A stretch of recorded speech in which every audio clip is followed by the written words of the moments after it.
Oba, vamos fumar um cigarro. Tomando um cafezinho, né? Estava conversando com alguns dos alunos e levantou-se uma questão interessante, que é o quanto a vida humana é curta para esse trabalho da inteligência. O quanto 80, 90 anos é pouco para isso. E aí se levantou a questão, mas se há uma vida depois da morte, você pode continuar. Essa é uma questão interessante. Porque se há uma vida depois da morte, ela é puramente espiritual. Então, se você levou uma vida como a do boi, né, só pagando as contas, só pensando em pagar as contas e resolver esses problemas, a hora que essa vida te for tirada, vai ser muito pior para você se tiver uma outra vida depois dessa. Se tiver uma vida puramente espiritual, no qual essa vida não existe mais. Quer dizer, tudo que te definia como pessoa não existe mais. Você perdeu. Então, havendo uma vida após a morte, ela só é interessante, ela só é de alguma maneira interessante para quem durante a sua vida nesse mundo se interessou de algum modo por uma atividade que fosse ela mesma também puramente espiritual. É claro isso para vocês? É justamente para a pessoa, só para a pessoa que dedicou a vida dela, todo dia, lá 2 horas por dia, 1, 2 horas por dia, para esse trabalho da inteligência, só para essa pessoa uma vida espiritual, uma vida depois da morte tem algum interesse. Para as outras pessoas, essa vida seria um tormento, seria só um sofrimento. Tá claro isso aí? Exatamente. Mas aí é que está, veja bem, né? O próprio Cristo falou, né? Que você está, né? O seu coração está onde estão os seus tesouros. O que é um tesouro? É uma coisa que a sua mente acalenta como valiosa. É uma coisa para a qual a atenção da sua mente se volta naturalmente.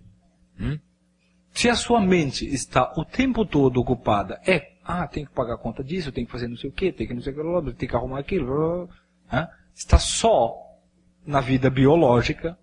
Quando você morrer, ela vai continuar na vida biológica. Se ela continua funcionando depois da morte, ela vai continuar no mesmo processo. Porque esse é o seu tesouro. Só que esse tesouro estará longe de você. Isso é o inferno. A meditação tem que ter como base um tema que chamou a atenção.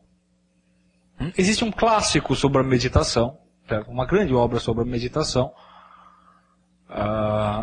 chamado Opúsculo sobre a Arte de Aprender e Meditar, de Hugo de São Vítor. Hugo de São Vítor foi um pensador que viveu no século XI, século X-XI, na passagem do século X-XI. Sobre isso.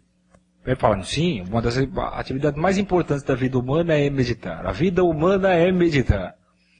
Mas ele mesmo fala, mas a meditação é impossível sem você recoletar um certo material acerca do tema da meditação.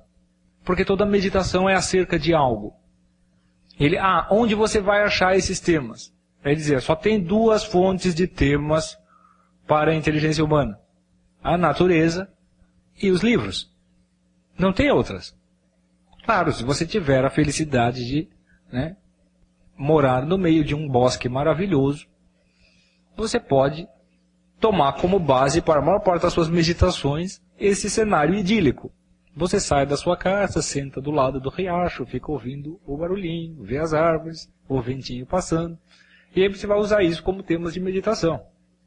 Se você vive num apartamento em Curitiba, eu sugiro que você compre alguns livros. É mais barato do que comprar o bosque. Sim, eles também dizem que só isso é vida. O resto não é vida. O resto é um mecanismo. É um mecanismo cíclico que nunca avança.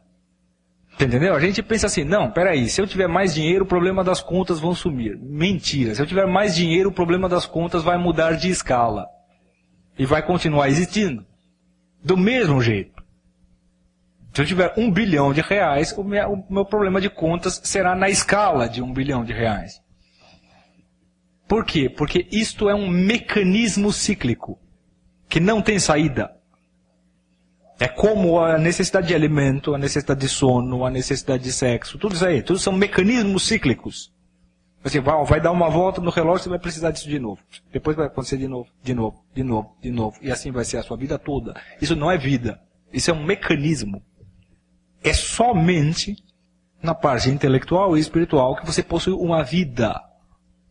Quer dizer, um processo de desenvolvimento que não se repete, mas que se abre para universos cada vez mais amplos. Somente aí existe um desenvolvimento real.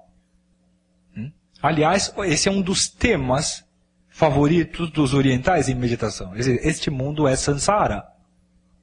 É uma série de ciclos que se repetem e que não se resolvem nunca. Essa é a figura que o oriental tem do mundo natural, e essa figura é verdadeira, porque o mundo natural é assim mesmo. Ele é uma indicação que não se resolve. Existe inclusive um grande clássico sobre o pensamento oriental a respeito disso em língua portuguesa.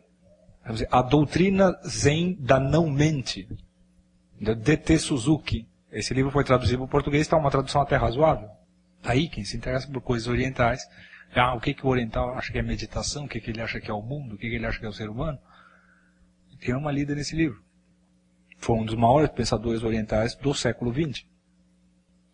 Ele era considerado um sujeito tão avançado nesse negócio de budismo e zen, que apesar de ser um leigo, pai de família, ele era o diretor espiritual de muitos monges.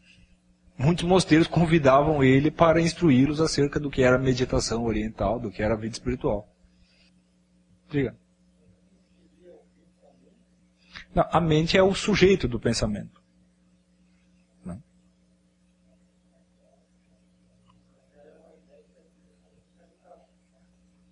Não, a mente é o lugar onde se dão os pensamentos. Do mesmo jeito que a sala é o lugar onde se dá a aula, a mente é o lugar onde se dão os pensamentos. Os pensamentos e sentimentos, essas coisas, vivem na mente do mesmo jeito que nós vivemos na Terra. Quem tem interesse sobre doutrinas orientais pode ler esse livro com grande proveito.